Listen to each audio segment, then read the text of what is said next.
예, 그러면 다양한 종목군들에 대해서 투자 전략 어떻게 세울 수 있을지 이분과 함께 이야기 나눠보도록 하겠습니다. 이베스트 투자증권 디지털사업부 염승환 이사와 함께합니다. 어서 오십시오. 네, 안녕하세요. 안녕하세요. 전자공시 나온 종목 가운데서 우리가 눈여겨볼 만한 종목 어디가 있는지 화면 통해서 함께 확인해 보도록 하겠습니다. 먼저 세 종목 준비가 되어 있는데요. 아무래도 경기 민감주에 대한 수주 소식들은 계속 나오고 있습니다. 하나하나 살펴보도록 하죠.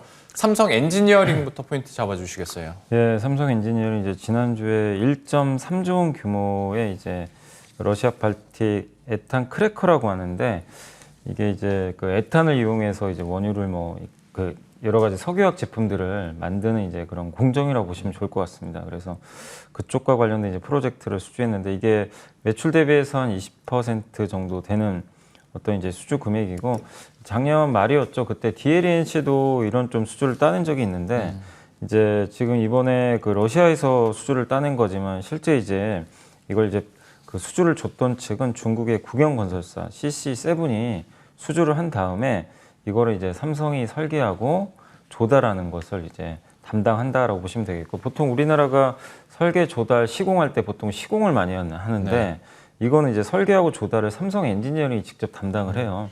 그렇기 때문에 마진도 굉장히 좀 높을 것으로 좀 예상을 하고 있습니다. 그리고 삼성 엔지니어링이 최근에 주가 물론 이제 시장 때문에 변동성 보이지만 워낙 해외 쪽에서 확고한 또 경쟁력을 갖고 있고 유가가 사실 이렇게 올라가게 되면 특히 그 중동 지방에서 발주가 많이 나올 수밖에 없거든요. 네. 이제 그 국가들의 재정이 워낙 좋아질 수밖에 없기 때문에 그래서 향후에 상당한 또 높은 그 어떤 수주가 나오지 않을까 이렇게 보고 있고 특히 이제 말레이시아라든가 베트남, 태국, 카타르 같은 데서 중요한 이제 석유화학 플랜트들을 지금 이제 입찰을 하고 있는데 아마 여기서 수주가 또 계속해서 나온다면은 올해 매출도 상당히 좀 좋을 것으로 예상을 하고 있습니다.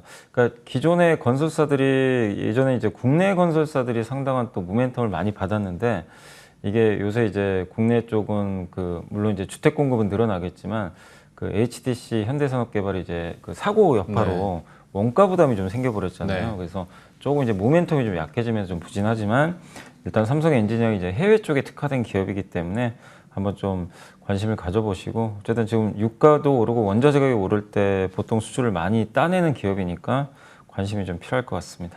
삼성 엔지니어링에 대해서 포인트 짚어주셨어요. 역시 시장 대비했을 때도 주가 자체도 어느 정도 버텨주는 모습이었고 어떤 실적에 대한 모멘텀들 계속 회자가 되고 있기 때문에 앞으로의 흐름들도 기대해 보도록 하겠습니다.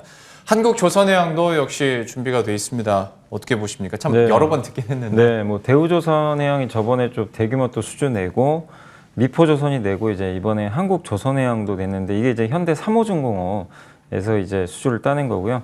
5,347억 원 정도 되는 규모의 LNG 이제 운반선입니다. 매출액이 꽤 크죠. 한 13.65% 정도 되는 금액 이제 수주를 따냈고 특히 이게 성과가 222.900만 달러 정도 된다고 하더라고요.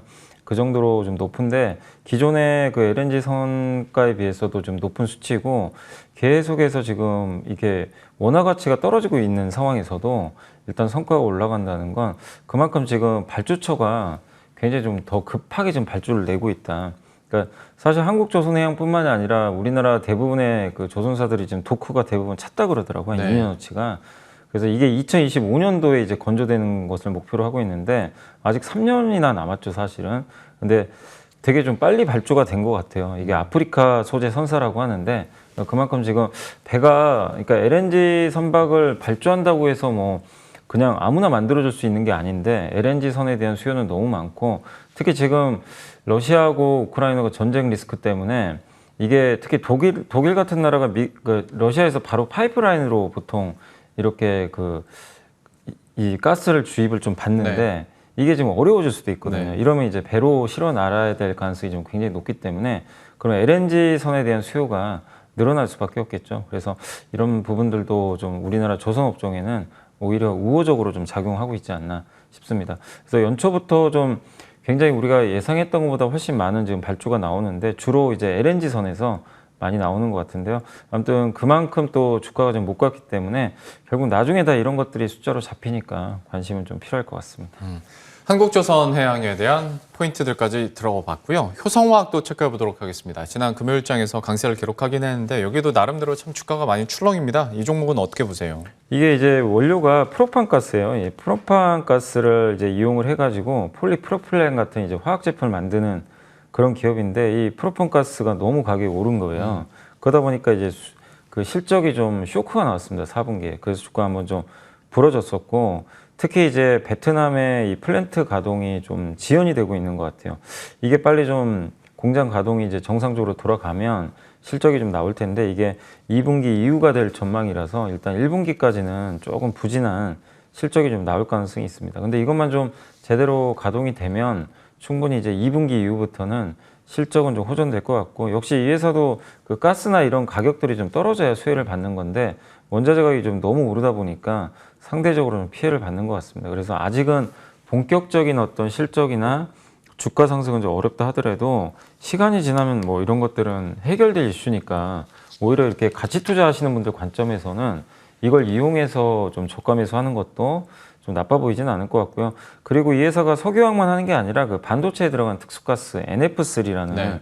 이 특수가스를 보통 생산을 하고 있는데 이게 금액이나 이런 건 나온 건 없어요. 그냥 비밀 유지 계약을 통해서 그냥 공시만 나왔습니다. 그래서 NF3로 추정이 되는데 이게 영업 가치가 한 6천억 이상 될 것으로 한 예전에 이제 키움증권에서 좀 분석을 한 자료가 있더라고요. 그래서 특수가스로 일단 사업 구조를 또 다변화하고 있고 요새 반도체 소재가 워낙 또 핫하기 때문에 한번 좀 관심을 필요할 것 같습니다. 현재 PER 5배 정도로 주가는 굉장히 좀 저평가돼 있다라고 말씀을 드리겠습니다. 예, 이렇게 효성화학까지 포인트 짚어봤고요. 이어서 리포트 통해서 할 얘기들도 한번 풀어보도록 하죠. 오늘은 어떤 이야기 준비하셨어요? 예, 오늘도 그 4분기 실적 호전주 계속 좀, 그러니까 워낙 지금 기업들 실적 발표가 좀 활발한데 그 안에서 여러분들이 좀 주목해야 될 기업들이 계속 나오는 것 같아서 하나씩 소개해드리면 먼저 소개해드릴 거는 그 이수페타시스라고 예전에 네. 이제 작년에 보고서로도 한두 번 좀 소개해드렸던 기업인데 근데 그 신한증권의 그 보고서 사실 제대로 맞았던 것 같아요. 왜냐하면 그때만 해도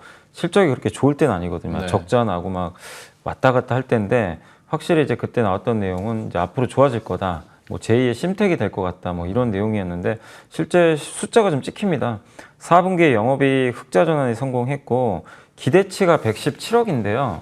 165억을 발표했어요, 실제로는. 그래서 상당히 놀라운 좀 실적을 발표를 했고, 특히 이 회사가 그 심텍처럼 기판 만드는 회사인데, 주로 서버라든가 통신 장비에 들어가는 MLB라는 이제 기판을 만든다고 좀 보시면 좀 좋을 것 같습니다. 근데 이 중국 법인이라든가 자회사가 그동안 너무 실적이 안 좋아가지고 상당히 고생을 했는데, 중국 법인은 작년부터 흑자전에 성공을 했고요. 자회사 엑사보드를 이제 청산을 해버렸어요. 그래서 일단 이제 실적이 좋아지고 있고 또 일본과 그 국내 경쟁사들이 이게 사업이 잘 안 되다 보니까 철수도 많이 했습니다. 근데 살아남은 기업이죠. 그래서 앞으로 업황이 좋아지면서 실적이 이제 조금씩 개선되는 그런 모습이 나오고 있는 것 같고요. 특히 이 MLB 기판 같은 경우는 서버와 통신 장비용인데 지금 8년 만에 드디어 호황 사이클에 진입했다는 그런 분석도 있으니까 이수페타시스도 한번 좀 관심을 가져보시면 좋을 것 같습니다. 참 작년 이맘때만 하더라도 한 3,000원 언저리에 있었던 주가가 어느덧 7,000원대까지 올라온 상황인데 이수페타시스에 대해서도 계속 실적 모멘텀과 함께 기대감 가져보도록 하겠고요. 이어서 또 다른 종목도 소개해 주시겠어요? 예, 두 번째 이제 JB금융지주인데 뭐 이게 은행주들 요새 좀 잘 가잖아요. 네. 시중은행들. 근데 그 지방은행이 생각보다는 좀 못 갔어요. 그래서 JB금융이 이제 못 간 이유는 사실 많이 올라서 그래요. 그러니까 다른 시중은행보단 먼저 좀 올랐기 때문에 주가 좀 부진했고 이제는 좀 다시 한번 좀 힘을 낼 때가 아닌가 싶고요.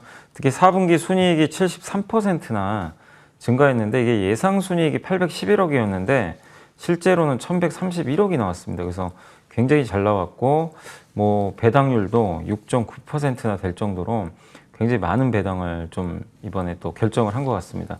PER이 3.3배. 그러니까 은행주들은 이렇게 주가가 좋은데도 너무나 그동안 이제 시장에서 눌려 있다 보니까 굉장히 저평가돼 있어요. 그러니까 숫자만 보면 너무나 아직도 좀 매력 있는 그런 기업이고 시중은행에 비해서 좀 못 갔기 때문에 이번 주에는 한번 지방은행도 좀 관심을 가져보시면 좀 좋을 것 같습니다. 저희가 지난주에 금융주 얘기해드리면서 제주은행도 한번 나왔었는데 역시 이사님께서도 JB금융지주 어떤 지방은행에 대한 기대감들 한번 얘기를 해주셨으니까 포인트 잡아가시길 바라겠고요. 종목 또 하나 소개해 주시죠. 네, HRS는 되게 좀 생소하실 것 같아요. 옛날에 이게 이름이 좀 바뀐 건데 해룡 실리콘이었어요, 사실 네. 이름이.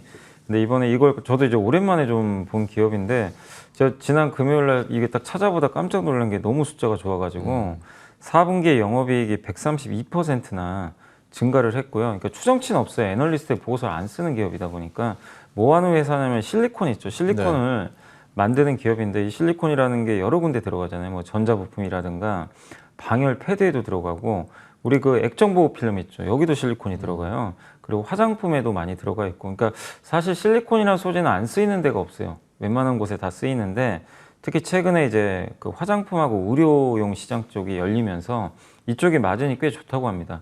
그러면서 좀 실적이 좋아지고 있는 것 같은데 무엇보다 이렇게 실적이 좋고 그동안 이제 작년도 실적 종합해서 이렇게 계산을 해보니까 PER이 6배밖에 안 돼요. 네. 상당히 이렇게 호실적을 내는데도. 그러니까 한마디로 이거는 시장이 모르는 것 같아요. 이 기업에 대해서 관심도 없고. 근데 이게 전자홍실을 꼭 한번 요즘에 찾아보시면 2월 말까지 실적이 계속 나올 거 아니에요. 그 중에서 이렇게 잘 나오고 저평가된 기업들은 여러분들한테 또 플러스 알파 수익을 창출할 수 있는 좋은 또 기회가 될 수 있다고 생각을 합니다. 그래서 HRS도 한번 좀 주목을 해보시면 좋을 것 같습니다. 우리가 관심권에서 좀 멀어졌다고 안 봤는데 제가 너무 무시하는 발언인 것 같긴 합니다만 나름 배당도 주네요. 네. 현금 배당 네. 200원도 결정을 했고 지난 금요일장에서 급등 흐름을 기록했는데 다시 한번 우리 관심권에 한번 더 보도록 하겠습니다. 종목 한 개 더 있죠? 예, 요거 이제 반도체 장비 회사인데 그 STI라고 이 회사가 4분기 영업이익이 73% 증가했는데 기대치가 112억이고요. 실제가 140억으로 발표가 됐습니다. 이게 이제 그때도 한번 이 기업 많이 설명드렸던 것 같아요. 반도체 인프라용 이제 CSSS 장비라고 가스를 이제 이렇게 뿌려주는 그런 이제 파이프라인 같은 거 설치해주는 그런 이제 장비 회사라고 좀 보시면 좋을 것 같고 보통 이제 이 반도체 공장이 지어질 때 처음에 설비 투자할 때 들어가는 그 인프라 장비다라고 생각하시면 좋겠습니다. 그리고 최근에 이제 반도체 후공정 신규 장비도 공급을 하고 있는데 이게 리플로우 장비라고 해가지고 반도체 이제 이 반도체하고 기판을 이렇게 붙여야 되잖아요. 그 붙일 때 필요한 그 장비를 생산을 하고 있는데 최근에 좀 공급에 성공을 했다라는 그런 평가도 나오고 있습니다. 그리고 최근에 이제 삼성 디스플레이 쪽으로는 아직 뭐 완전한 공급이 된 건 아닌데 삼성이 QD OLED를 만약에 양산을 본격적으로 한다라면은 거기 들어가는 이제 잉크젯 장비도 납품을 할 것으로 좀 보이니까 여러 가지 모멘텀이 있어요. 그래서 반도체와 OLED 이 두 가지 모멘텀을 좀 받으면서 상당히 좋을 것 같은데 그럼에도 불구하고 주가가 지금 실적이 이렇게 좋은데도 PER이 7배밖에 안 되고요. 오히려 더 지금 내려갔습니다. 이게 금요일 날 주가가 좀 빠져가지고 반도체 장비주들이 요새 좀 많이 흘러내리더라고요. 근데 어쨌든 지금 주가 흐름은 좀 안 좋다 하더라도 실적은 굉장히 좋기 때문에 좀 관심이 필요할 것 같습니다. 예, 마지막 STI까지 이렇게 포인트 잡아봤고요. 짧게 AS 해보도록 하겠습니다. 코스맥스인데요. 최고가 기준으로 수익률이 12% 기록하긴 했습니다만 사실 뭐 이걸로 저희가 뭐 좋아할 수는 없는 것이 워낙 주가가 이전에 대비해서 많이 떨어져서요. 코스맥스 현재 구간 어떻게 보세요? 그러니까 지금 코스맥스가 이게 ODM사잖아요. 네. 화장품. 이쪽이 사실 크게 문제 생긴 건 없어요. 진짜 이쪽은 오히려 호황이라고 합니다. 지금 중국의 뭐 중소기업들이 코스맥스나 한국콜마 같은데 어쨌든 이제 만들어 달라고 요청을 하니까 네.